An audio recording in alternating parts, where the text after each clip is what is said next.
We spend our days talking to our friends, our family, our colleagues.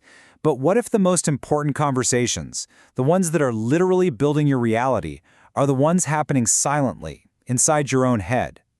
That's the powerful idea we're digging into today, all based on the incredible teachings of Neville Goddard. So let's just jump right in. Yeah, just think about that for a second. That constant chatter in your head. What if it's not just random noise? What if it's literally the blueprint, the invisible architect for everything that shows up in your life?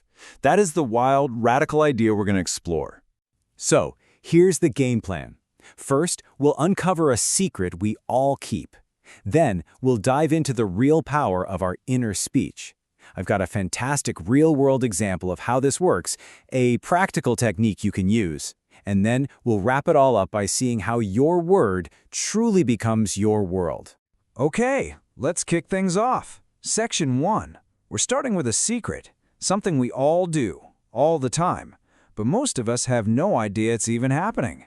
You see, this inner talking, it's a habit every single one of us has. It's as natural as eating or breathing. You can't just switch it off. And honestly, you're not supposed to. The point isn't to silence it, but to realize, hey, I'm the one in the driver's seat here. I can control this conversation. And this is the big one, the core idea from the source material, our inner conversations. They are the hidden cause of everything happening in our lives. Think about it. We spend so much energy pointing fingers, right?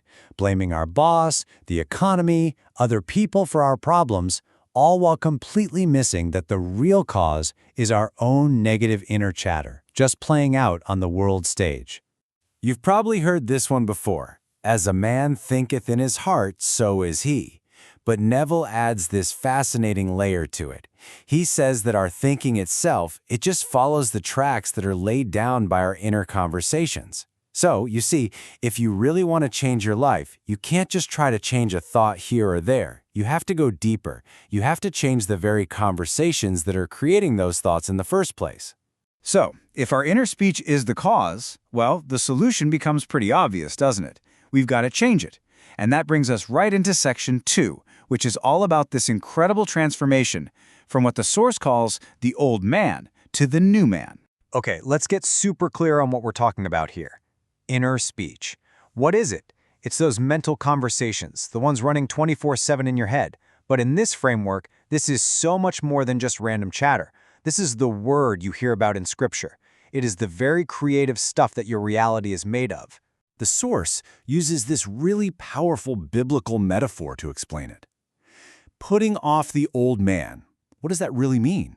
It just means letting go of your old way of talking to yourself. The negative, critical conversations that are always focused on the problem. And putting on the new man, that means you consciously choose a new inner conversation, one that's positive, loving, and comes from the feeling that your wish is already a fact. All right, I know this can all sound a little out there, a bit abstract, but don't worry. The source gives us this absolutely perfect real-world story that shows exactly how this plays out. Let's really dig into this one. So, here's the setup. There was a young woman, and she was just having a miserable time at work. She was totally convinced her employer was unfair, that he was always criticizing her, rejecting her best work. I mean, on the surface, it looks like a textbook bad boss situation, right? But when she was guided to look inward, she found something shocking. She realized she wasn't just getting criticized in the office. No, she was having these silent, raging arguments with him in her imagination all day long. Her inner world was a total war zone. And here's the punchline. Her boss wasn't starting the fight. He was just the megaphone, echoing the fight that was already happening inside of her. So what did she do? She decided to change the script, totally rewrite it. Instead of those mental fights, she started a brand new inner conversation. She started vividly imagining him coming up to her, congratulating her on a job well done. And in her mind, she would feel that gratitude and thank him for his praise.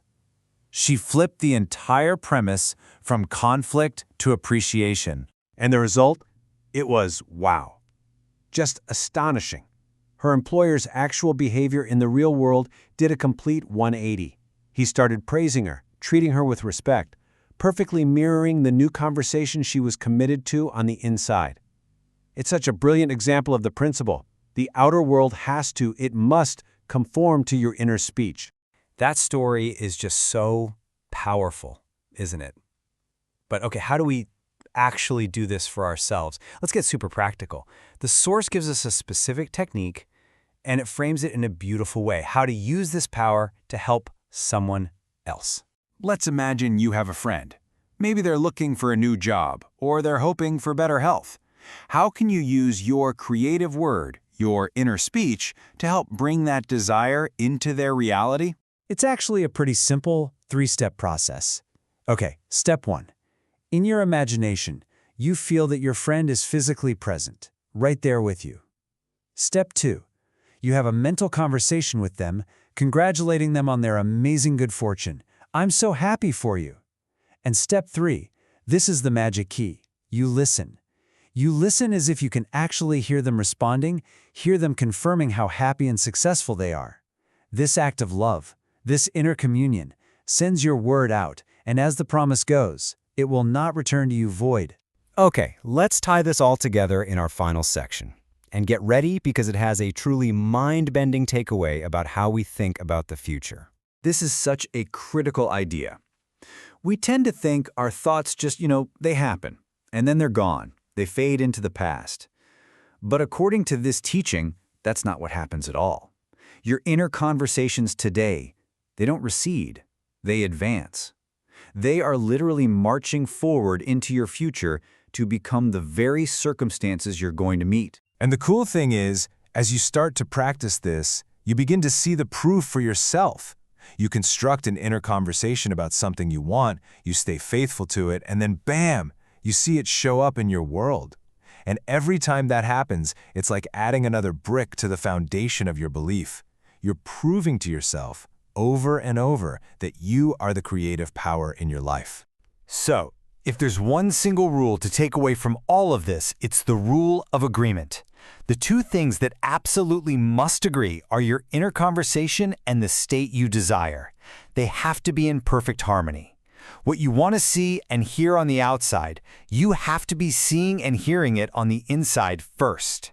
And that really brings us to the final, and let's be honest, the most important question, the one I want to leave with you. What is your aim? What is it you really want? Now, take a moment and be really honest with yourself. Does the secret conversation you're having inside your head all day long, does it match that aim?